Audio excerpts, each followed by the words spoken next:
అనమాట. Right lower cross side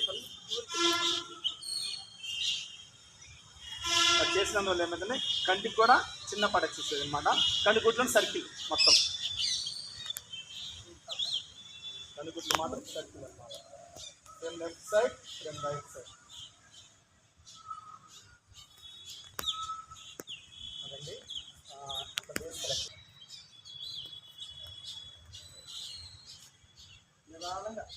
నిదానంగా అన్ని వైపులకు మ్యాక్సిమం స్ట్రెచ్ చేస్తూ శ్వాస తీసుకుంటూ వదులుతుంది అనమాట. అప్పుడు ఏంటంటే ఎక్కడైనా పట్టుకున్న నరాలు కానీ రక్తము ఆగినట్లు ఉండడానికి ఇది కొంచెం ఉపయోగపడుతుంది.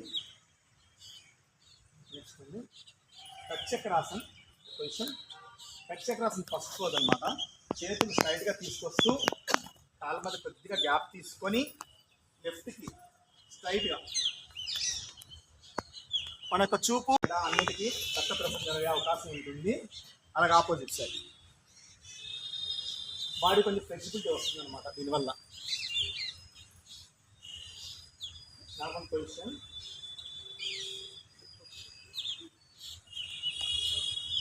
బ్యాక్ బెండింగ్ ఇలా ముందుకు ఇలా తీసుకొస్తూ బ్యాక్ అవకాశం ఉన్నంత వరకు ఇలా బెండ్ కావాలి.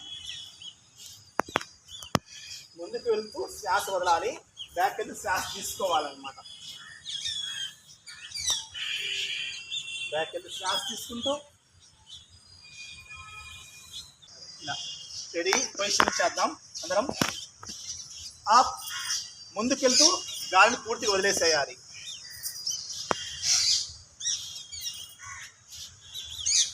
అప్ తిరిగే తాడాసన్. ఇలా రెండు చేతులు జతగా ఇంటర్లింక్ చేసి తలభావం ఉంచుకొని ఇలా పైకి తీసుకొస్తూ left side slowly split parallel. Slowly up. అలా right side slowly right side step up. తర్వాత నేను మొదట ఉచ్చరిస్తాను, దాంతో పాటు మీరందరూ పలకాలి.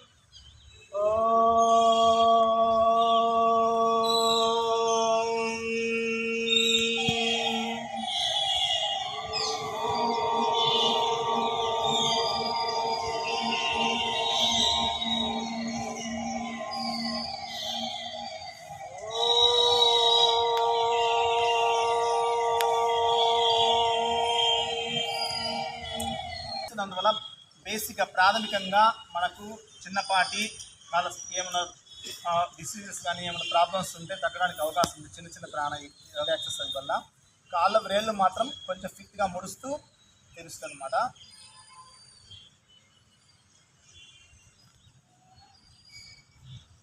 అలాగే పాదాలు మ్యాక్సిమం ముందుకు స్ట్రెచ్ చేయాలి.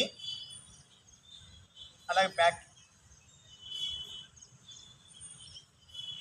నీ క్యాప్స్ మోకాలు చిప్పల కాడ చిన్నపాటి ఏమైనా ప్రాబ్లమ్స్ ఉన్నా కానీ స్లోగా డైలీ నిత్యం చేస్తూ ఉంటే రిలీఫ్ వస్తుంటుంది అనమాట. పాదాలు మ్యాక్సిమం ముందు స్ట్రెచ్ చేస్తూ బ్యాక్ స్ట్రెచ్ చేస్తూ నిదానంగా చేస్తూ ఉండాలి.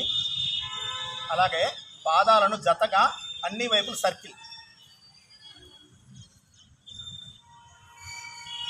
Reverse rotation. కొద్దిగా పాదాల మధ్య గ్యాప్ తీసుకొని లెఫ్ట్కి రైట్ స్ట్రెచ్ చేయాలి.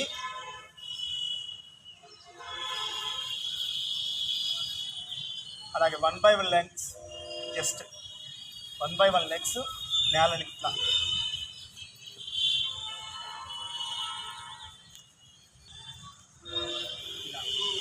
చేసినందువల్ల ఇక్కడి నుంచి అరిపాదం దాకా ఏమైనా చిన్న చిన్న ప్రాబ్లమ్స్ ఏంటంటే రిలీఫ్ ఫ్లెక్సిబిలిటీ వచ్చి రిలాక్స్ అవుతుంది అనమాట. ఇది కాళ్ళ గ్యాప్ తీసుకొని ఇలా మనం చేతి ఫ్లెక్సిబిలిటీ వరకు గడి సౌందర్యాసనం అన్నమాట. మనకి ఇక్కడ ఏమైనా కొవ్వు అట్లాంటివి ఉంటే ఈ ప్రక్రియ చేస్తున్నందువల్ల క్రమేపీ ఇక్కడ సైడ్స్ కరిగి ఫ్లెక్సిబిలిటీ వస్తుంది. అలా కొద్దిగా ఇలా చేద్దాం.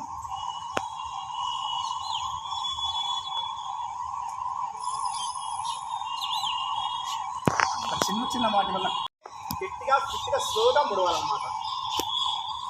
చేతి వేలను మాత్రమే ఫిట్గా స్లోగా. అలాగే చెయ్యి పైకి కింది, లెఫ్ట్ రైట్. ముద్రను తీసుకొని ఇది ఆది ముద్ర అంటారనమాట. ఆది ముద్రను ఫిట్ చేసి ఇలా ఆపోజిట్ సైడ్ భుజాలను టచ్ చేస్తూ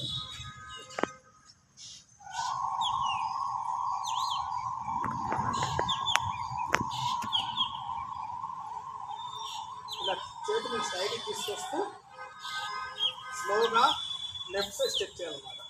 అప్పుడు ఏమవుతుందంటే మన చెస్ట్ కానించి తల వరకు వైబ్రేషన్స్ జరిగి బ్లడ్ రిలాక్సేషన్, బ్లడ్ ఫ్లో బాగా జరుగుతుంది అనమాట. స్లోలీ అప్, అలాగే ఆపోజిట్ సైడ్ స్లోలీ స్టెప్స్ అనమాట. ఇలా ముఖం మాత్రం ఎదురు చూస్తున్నట్టుగా ఉండాలి. కనుగుడ్లు మాత్రము ఎడమ బ్రొటన వేలు చూస్తూ, మళ్ళీ నార్మల్ పొజిషన్ కుడి బ్రొటన వేలు చూస్తాం అనమాట. దీనివల్ల కంటికి చిన్నపాటి ఎక్సర్సైజ్ అనమాట, బ్లడ్ ఫ్లో అవుతుంటుంది. లెఫ్ట్ రామయ సర్వే భద్రాణి పశ్యంతు మా కచ్చిత్ దుఃఖభాగ్ భవేత్. ఓం శాంతి శాంతి శాంతి.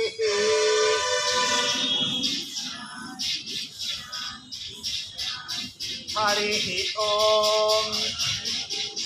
ఓం శ్రీ గురుభ్యో నమః. जय बोलो भारत माता की जय, भारत माता की, भारत माता की जय.